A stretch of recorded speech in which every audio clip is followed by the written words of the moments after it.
S news के Ghaziabad bulletin में आपका स्वागत है। आज बुधवार की प्रमुख खबरें इस प्रकार हैं।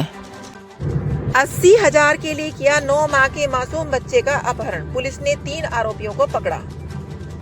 मधुबन बापूधाम पुलिस टीम द्वारा मुठभेड़ के दौरान गैंगस्टर एक्ट में वांछित अभियुक्त गिरफ्तार। कब्जे से एक तमंचा, 315 बोर, 2 जिंदा व 1 खोखा कारतूस बरामद। गुजारा भत्ता ना देना पड़े इसलिए पूर्व पत्नी को उतार दिया मौत के घाट, आरोपी पति गिरफ्तार। क्रॉसिंग की खाली कराई गई भूमि पर बनेंगे बैंकेट स्पोर्ट कॉम्प्लेक्स, व्यावसायिक भवन। कुंभ में लोनी के जल वाले बाबा को महामंडलेश्वर की उपाधि मिलने पर लोनी आश्रम में हुआ अभिनंदन समारोह। 2 दिवसीय जनपद स्तरीय ग्रामीण खेलकूद प्रतियोगिता आयोजित, डीडीओ प्रज्ञा श्रीवास्तव ने किया शुभारंभ। मसूरी पुलिस टीम द्वारा चोरी लूट की योजना बनाने वाले 3 अभियुक्त गिरफ्तार। कार्ड फैमिली आईडी से वंचित वृद्धावस्था पेंशन योजना के लाभार्थी बनवाएं फैमिली आईडी। नीरज गोयल ने पटरी साप्ताहिक बाजारों को व्यवस्थित किए जाने के लिए बोर्ड बैठक में रखने के लिए महापौर को दिया प्रस्ताव पत्र। महाराजा अग्रसेन रसोई में भंडारा वितरण, सहयोगी संजय अग्रवाल को दी शादी की सालगिरह की शुभकामनाएं। गाजियाबाद वेव सिटी क्षेत्र के गांव दीनानाथ पुट्टी निवासी मनोज कुमार के 9 माह के शिशु का अपहरण कर लिया गया। अपहरण के 14 घंटे बाद ही पुलिस ने उधम सिंह नगर से शिशु को सकुशल बरामद कर लिया है। अपहरण करने वाले 3 आरोपियों को गिरफ्तार किया है। पकड़े गए बदमाश मनोज कुमार निवासी हरहरपुर नासिरपुर थाना उजानी जनपद बदायूं, महावीर निवासी ग्राम बांसखेड़ा जनपद उधम सिंह नगर और हरबंस सिंह निवासी गांव बांसखेड़ा काशीपुर जनपद उधम सिंह नगर है। वेव सिटी एसीपी लिपि नागायच ने बताया कि पीड़ित मनोज और अपहरण करने वाला आरोपी मनोज कुमार हापुड़ स्थित फैक्ट्री में एक साथ काम करते हैं। इसी फैक्ट्री में काम करने वाले आरोपी महावीर ने मनोज से एक बच्चे की एवज में 80,000 रुपए दिलाने का लालच दिया था। आरोपी मनोज अपने दोस्त पीड़ित मनोज के घर और बच्चे का अपहरण कर लिया। बच्चे का अपहरण कर गांव बांसखेड़ा उधम सिंह नगर निवासी निसंतान हरबंश को 80,000 रुपए बेच दिया। बरामद। आज दिनांक 5/2/2025 को थाना मधुबन बापूधाम पुलिस टीम द्वारा गैंगस्टर एक्ट में वांछित गिरफ्तार अभियुक्त दीपक पुत्र सूरज उर्फ स्वराज सिंह निवासी शाहपुर रोड को गिरफ्तार किया गया। 20 वर्षीय अभियुक्त ने पूछताछ के दौरान बताया कि वह D342 गैंग का लीडर है तथा उसके व उसके साथियों द्वारा आसपास के क्षेत्रों से लूटपाट व चोरी की जाती है, जिनका माल हम लोग घर में नहीं ले जाते और बल्कि आसपास के जंगलों व खेतों में छुपा देते हैं। मेरे द्वारा लूटपाट व छिनैती का सामान छिपाया गया है। तत्पश्चात गाड़ी से उतरकर आगे पैदल प्राचीन हनुमान मंदिर की तरफ चलते हुए बताया कि साहब यही झाड़ियों में मेरे द्वारा सामान छिपाया गया है।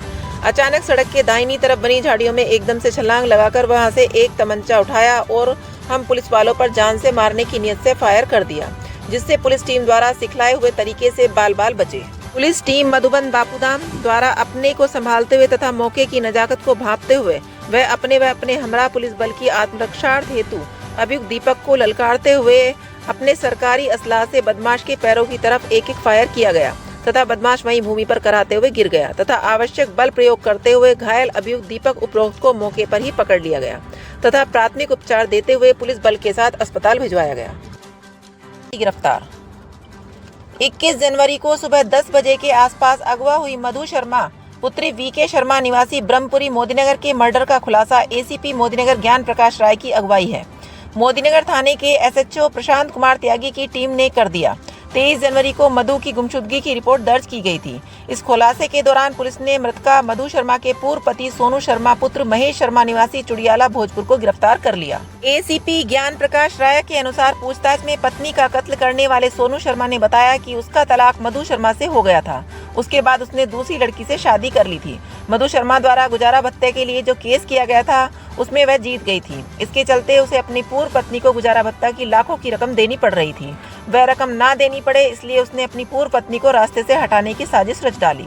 अपनी योजना को अमली जाम पहनाने के लिए उसने किसी बहाने से अपनी पूर्व पत्नी मधु शर्मा को 21 जनवरी को हरिद्वार घूमने के लिए मना लिया था। हरिद्वार जाने के बाद पहले तो उसने पूर्व पत्नी मधु शर्मा के साथ मंदिरों में जाकर देवी देवताओं के दर्शन किए।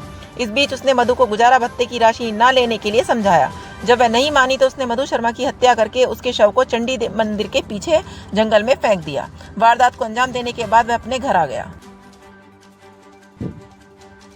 हाल ही में विजयनगर स्थित क्रॉसिंग रिपब्लिक में महापौर सुनीता दयाल ने नगर निगम के अधिकारियों के साथ निरीक्षण किया था।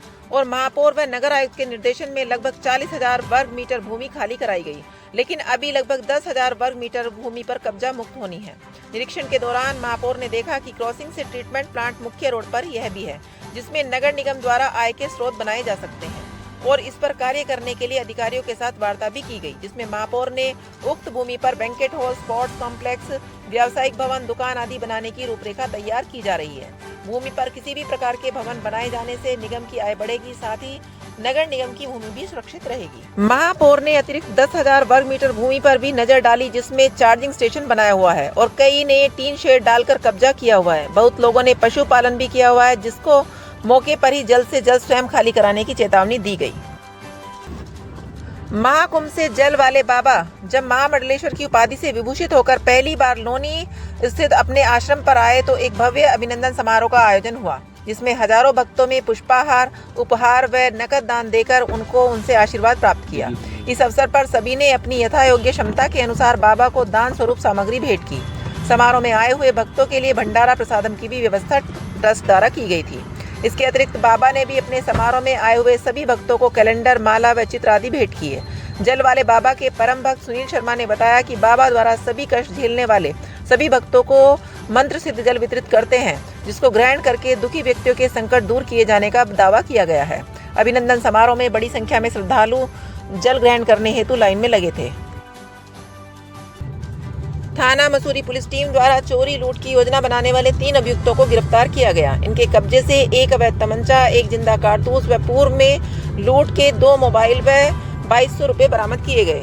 अभियुक्तों द्वारा पूछताछ के दौरान पुलिस को बताया गया कि हम लोग पैसे के लालच में आकर एनसीआर व हापुड़ क्षेत्र में अवैध तमंचा के बल पर मोबाइल चोरी लूट की घटनाएं कारित करते हैं तथा उन मोबाइलों को राह चलते व्यक्तियों को सस्ते दामों में बेचकर पैसे आपस में बांट लेते हैं। करीब 10-15 दिन पहले थाना क्षेत्र कपूरपुर में बम्बे की पटरी पर बात कर रहे व्यक्ति से मोबाइल छीना था, जिसे हमने राह चलते व्यक्ति को बेच दिया था तथा पैसों की आपस में बांट लिया। इनके अतिरिक्त जो 2 मोबाइल हम लोगों से मिले हैं वह भी हमने हापुड़ क्षेत्र से ही छीने थे। उत्तर प्रदेश सरकार के निर्देशों के क्रम में फैमिली आईडी एक परिवार एक पहचान योजना अंतर्गत विभिन्न लाभार्थी परक योजनाओं के बेहतर प्रबंधन, समयबद्ध लंबीकरण, पारदर्शी संचालन, योजनाओं में 100% पात्र लाभार्थियों का आच्छादन एवं जन सामान्य हेतु सरकारी सुविधाओं का सरलीकरण करने के उद्देश्य से ऐसे लाभार्थी जिनके राशन कार्ड उपलब्ध नहीं है की फैमिली आईडी बनाए जाने हेतु प्रदेश सरकार द्वारा एक पोर्टल विकसित किया गया है, जिसकी वेबसाइट http://family-lead-up गवर्नमेंट इन है। वृद्धावस्था पेंशन योजना के ऐसे लाभार्थी जिनके राशन कार्ड अथवा फैमिली आईडी उपलब्ध नहीं है वह यथाशीघ्र फैमिली आईडी एक परिवार एक पहचान योजना की वेबसाइट http://family-lead-up गवर्नमेंट इन पर स्वयं अथवा नजदीकी लोकवाणी केंद्र, जनसेवा केंद्र, साइबर कैफे के माध्यम से आधार कार्ड द्वारा रजिस्ट्रेशन आवेदन कर अपनी फैमिली आईडी बनवा लें। फैमिली आईडी होने से अन्य सरकारी योजनाओं में लाभ लेने में सुगमता होगी। साप्ताहिक बाजार को उजड़ने की बजाय व्यवस्थित किए जाने के विषय को लेकर निगम की बोर्ड बैठक में रखने के लिए महापौर सुनीता दयाल को पार्षद नीरज गोयल ने प्रस्ताव पत्र दिया। पार्षद नीरज गोयल ने महापौर को बताया कि व्यापारी बिक्री करने के लिए दुकान खरीदता है, वहीं पर गरीब अपने परिवार के पालन पोषण के लिए सड़क के किनारे पटरी का सहारा लेता है और वहीं ठिया लगाकर सामान बेचता है, जिसकी आय से वह अपने परिवार का पेट भरता है। प्रशासन द्वारा बाजारों में बढ़ती भीड़, सुरक्षा व ट्रैफिक जाम को लेकर इन सभी पटरी साप्ताहिक बाजारों को बंद करने जा रहा है। यह जनहित में ठीक नहीं है। उन्होंने कहा कि महापौर जी आपके द्वारा भी हमेशा सहयोग मिलता रहा है। ये बात सही है कि कुछ व्यापारी अपने दुकान के आगे ठिया लगाने के रूप में मासिक या दैनिक वसूली भी कर रहे हैं। कहीं साप्ताहिक बाजारों को लगवाने के नाम पर उगाही भी हो रही है। इन सभी कुरीतियों को रोकने के लिए इन पटरी साप्ताहिक बाजार लगने वाले व्यापारियों को ध्यान में रखते हुए नगर निगम को आगे जाकर वेंडिंग जोन बनाना चाहिए। वह आवश्यक नीति भी बनाने की आवश्यकता है, जिसमें निगम की आय में भी वृद्धि होगी। डीडीओ प्रज्ञा श्रीवास्तव ने किया शुभारंभ। युवा कल्याण एवं प्रादेशिक विकास एवं दल विभाग गाजियाबाद द्वारा जनपद स्तरीय उत्तर प्रदेश ग्रामीण खेल लीग के अंतर्गत 2 दिवसीय जनपद स्तरीय ग्रामीण खेलकूद प्रतियोगिता का आयोजन महामाया स्पोर्ट्स स्टेडियम गाजियाबाद में किया जा रहा है, जिसमें सभी विकास खंडों के खंड स्तरीय खेल प्रतियोगिता में चयनित खिलाड़ियों द्वारा जनपद स्तर पर प्रतिभाग किया गया।